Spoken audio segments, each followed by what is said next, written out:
Growing up in the early 2000s, I feel like I was blessed with both the quality and quantity of TV shows being produced at the time, especially when it came to sitcoms. And today, I'm going to be talking about the 5 sitcoms that shaped my humor growing up. Malcolm in the Middle reinvented the sitcom. While family-focused sitcoms that came before focused on this perfect, loving family, Malcolm in the Middle did the opposite.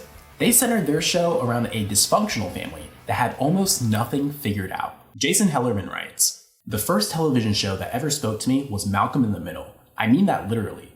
That fourth wall breaking kid debuted in the year 2000. I was in 6th grade, and it seemed like everything was possible. I had never before seen a TV show that so exemplified what I thought was my home life.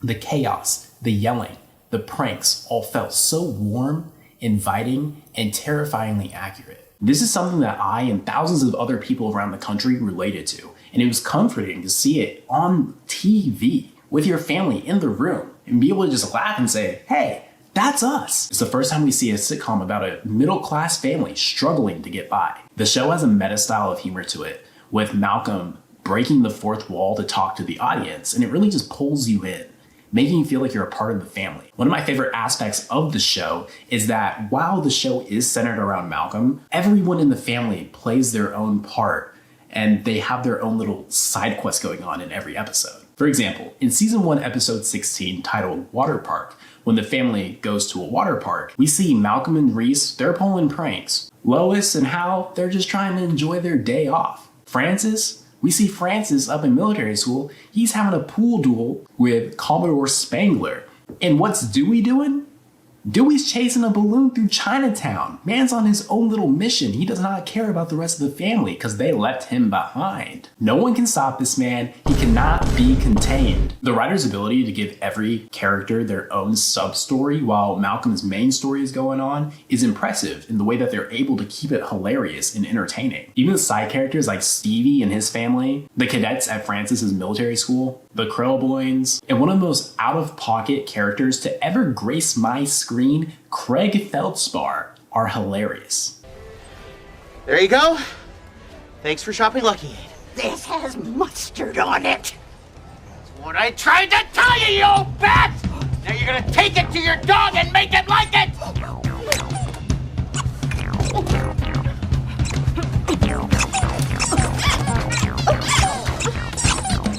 In the episode Dewey's Opera, Malcolm takes up street luging so that he can beat the best person in the neighborhood.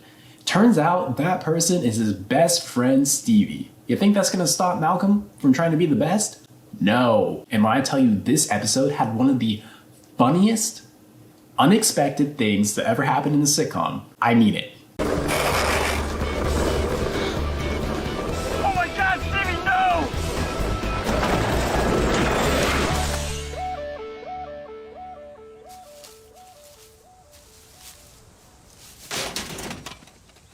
And that's why I say that this show had a huge impact in shaping my humor as a child. You never knew where the writers were going to go with a storyline. In one season, they had Reese join the military, go to war in Afghanistan, flee the war in Afghanistan, and then he had to call his mom to come and pick him up. Do you think Lois was happy about that? No. And when they come face to face in India, she starts screaming at him for illegally joining the military, which, hey, is fair. While some people may argue that Malcolm in the Middle falls off after the birth of Jamie, I disagree. In my opinion, Malcolm in the Middle is one of the few sitcoms that just keeps its charm the entire way through. And that's why it will have a special place in my heart. Everybody Hates Chris is centered around a young Chris Rock, played by Tyler James Williams, growing up in New York's Bed-Stuy neighborhood during the early to mid-80s, and was an instant hit with audiences and critics when it dropped in 2005. Eli Morrison writes, "Everybody Hates Chris serves as an exceptional showcase of who Chris Rock is as a person.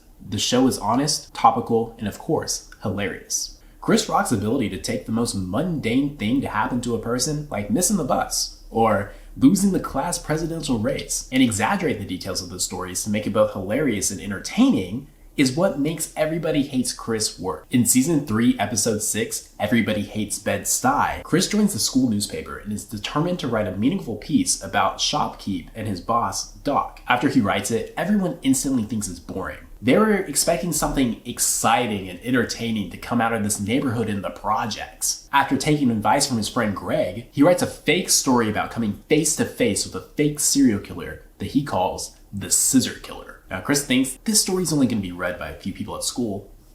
It doesn't really matter if it's fake or not, right? Wrong. When his teacher, Miss Morello, reads it, she calls her friend at the city newspaper, and this story gets ran citywide, calling for the arrest of the Scissor Killer. When Chris finds out about this, it's one of the funniest moments to happen in the entire season. So, are you gonna publish it? Are you kidding? After this story, no one at the school will ever forget you, Chris. But that's just the beginning. The Scissor Killer has got to be stopped. So I sent your story to a friend of mine at the Brooklyn Crier, and they published it too. Look. Did this actually happen? Probably not. But taking something so small, like faking a story for a school newspaper, and being able to blow it so out of proportion is what made this show hilarious. Much like Malcolm in the Middle, this show is centered around a lower middle class family. But where it differs is that this family is united. Everyone plays their part in making sure the house is clean, the bills are paid, and that everyone is happy. Because if one person isn't happy, then no one is happy. The family is held together by Chris's mom, Rochelle, who doesn't put up with anything. I think Rochelle invented ways to say, if you do that, I'm gonna put my foot in your ass. Boy, I will slap the caps off your knees. I will knock you into last night. I will slap your name out the phone book and call Ma Bell and tell her I did it. Julius may have been the breadwinner, but Rochelle ran that house. And I think what I liked about the show growing up was that I found it relatable, right? His name was Chris. My name was Christian. He has a younger brother and a younger sister in that order. Me too. I knew what this guy was going through. Unlike other black sitcoms that came before it, Everybody Hates Chris talked about real issues the black community was facing during the 1980s. In the pilot episode, we're introduced to Chris's bully, Joey Caruso, who bullies him for the rest of the show for being black. At the end of the episode, he's having like a heart-to-heart conversation with his dad, just telling him about his day, and decides not to tell him about Caruso ruining his nice pair of shoes. We then hear the voice of Chris Rock say, I didn't tell him about the fight. My dad went to school during the civil rights era. After hoses, tanks, and a dog bites on your ass, somehow Joey Caruso didn't compare. They did an amazing job of adding these real heartfelt moments between the comedic cutaways that remind you that these aren't just characters, they were real people. And it makes the viewer feel that much more invested in the story. The summer between middle school and high school, I discovered this hidden gem called Arrested Development. Now, I know at the time it probably wasn't hidden, but to a 14-year-old, finding this show was like striking gold. None of my friends at the time knew what this show was or knew what I was talking about when I would say things like, there's always money in the banana stand. Trying to find some money for the family. There's always money in a banana stand. We don't have the money, Pop. There's always money in the banana stand. And so Michael, his son, and his brother together enjoyed the cathartic burning of the banana stand. There was money in that banana stand. Well, it's all gone now, Dad. There's $250,000 lining the walls of the banana stand. Why didn't you tell me that? How much clearer can I say? There's always money in the banana stand! No touching! No touching! The show follows the lives of an affluent family who lose everything after the patriarch of the family is arrested for fraud and illegally building homes for Saddam Hussein. Crazy, right?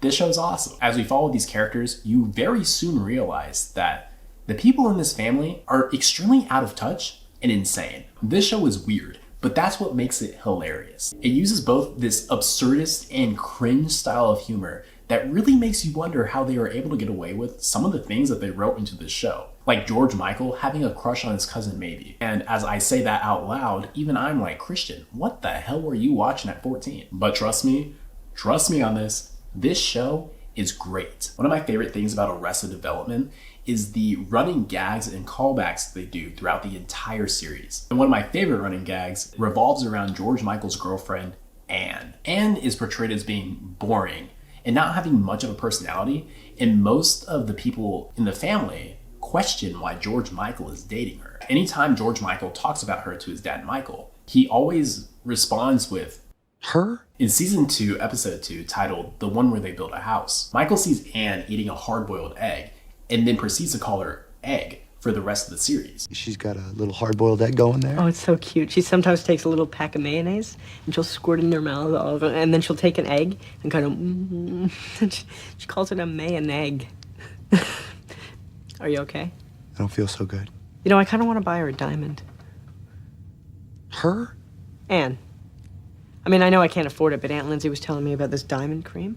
George Michael, I'm sure that Egg is a very nice person. I just don't want you spending all your money getting her all glittered up for Easter. This and a ton of other running gags like Gene Parmesan. I've got some bad news.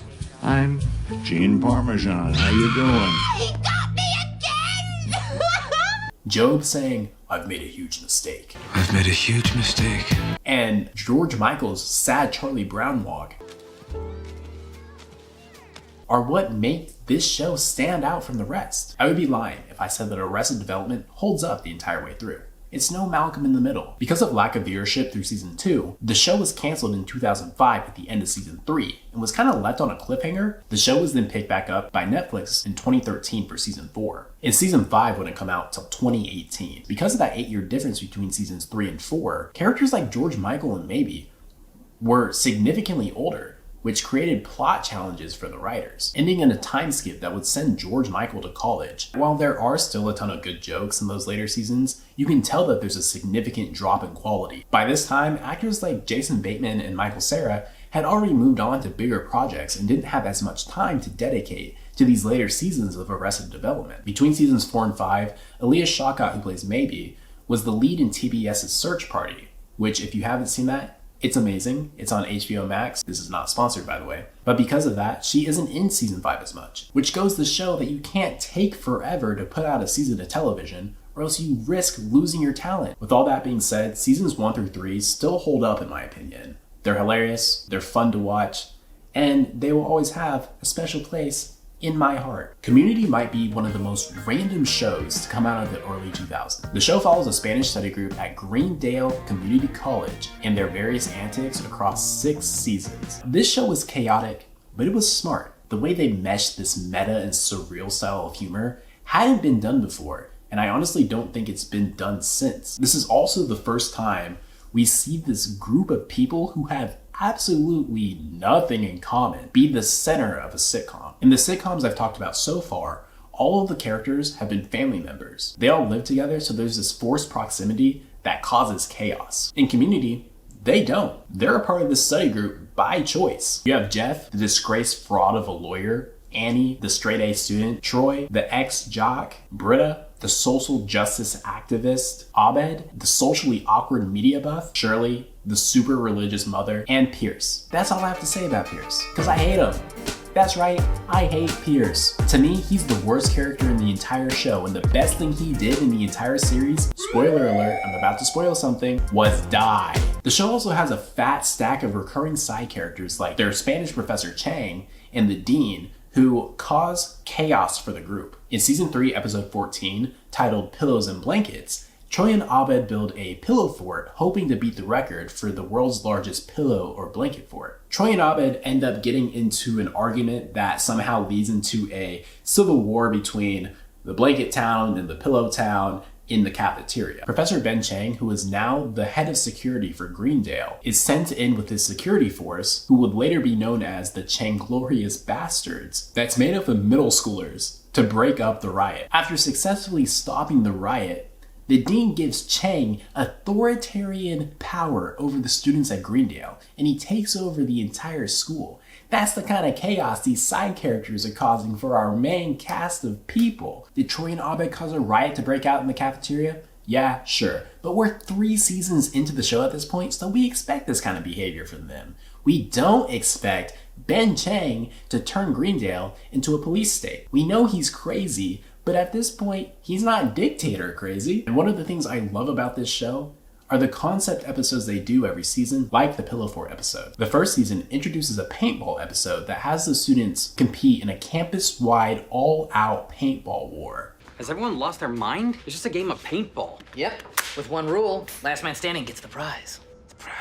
The cool thing about these episodes was that they transformed the campus from a college into what felt like a battlefield. Compared to the rest of the season, that episode felt random but refreshing, and is one of my favorite episodes to date. They would go on to make a paintball episode in seasons 2, 3, 4, and 6, and they would go on to be some of the best received episodes. I'm not sure why they didn't make a paintball episode in season 5, but if I had to guess, I'd say it's because of the events of the season. Because of Chevy Chase's actions on set, spoiler alert, I'm about to spoil something, Pierce dies. And Troy is only in 5 episodes of the season because they sent him out to sea with LeVar Burton. In real life, Donald Glover, who plays Troy, found success as the rapper Childish Gambino and didn't really have time to do both his rap career and his acting career. In season 6, we lose Shirley, but we gain 2 new cast members. And Chang becomes a main character to fill that 6-person group that we had lost. After season 5, the show is dropped by USA and picked up by Yahoo Screen for a final 6th season. If you've never heard of Yahoo Screen, I don't blame you. Don't blame you one bit, because they shut down in 2016. They had like 5 shows. No one watched Yahoo Screen. After its run on Yahoo Screen, the show ended with the possibility of a movie that people like me have been waiting for a long time. I still have hope that they're going to give us 6 seasons in a movie. Even if we don't get that movie, which I still think we're going to, I still think we're getting that movie, I urge you to watch this show. Outside of the cast, outside of the humor, the college itself is awesome. You wouldn't even think these people were at a community college, right? They have dorms at the school, they have a football team. It's wild. It's both hilarious and chaotic. Don't do it for me.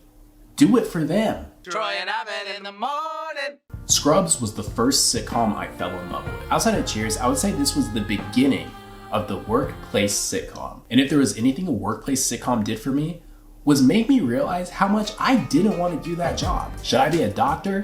Hell no. A paper salesman? Hell no. Work for the government? Be a cop?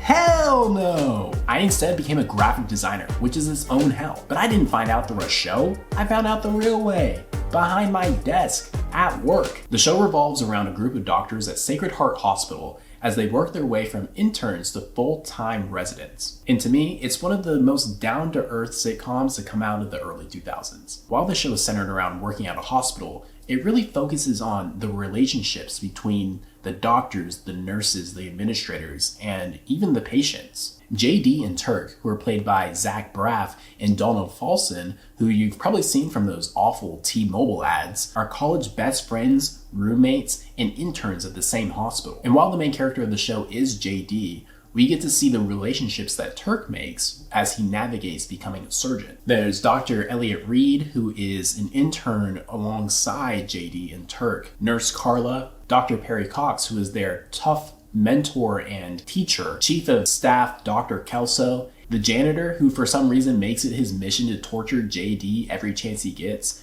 And so many other characters who you get to know on a personal level at this hospital. And what I like about Scrubs the most is, while it is a medical comedy, they don't take jabs at people who are in the medical field. These characters aren't caricatures of actual doctors, nurses, and patients. Almost all of the medical cases are based off of real life medical cases. And the show's creator, Bill Lawrence, based the series on stories from his friend, Jonathan Doris, a cardiologist and medical advisor for the show. While at times Scrubs can be lighthearted, patients in the show do die. Reese McGinley writes, "Unlike some medical shows, patients in Scrubs die. A lot.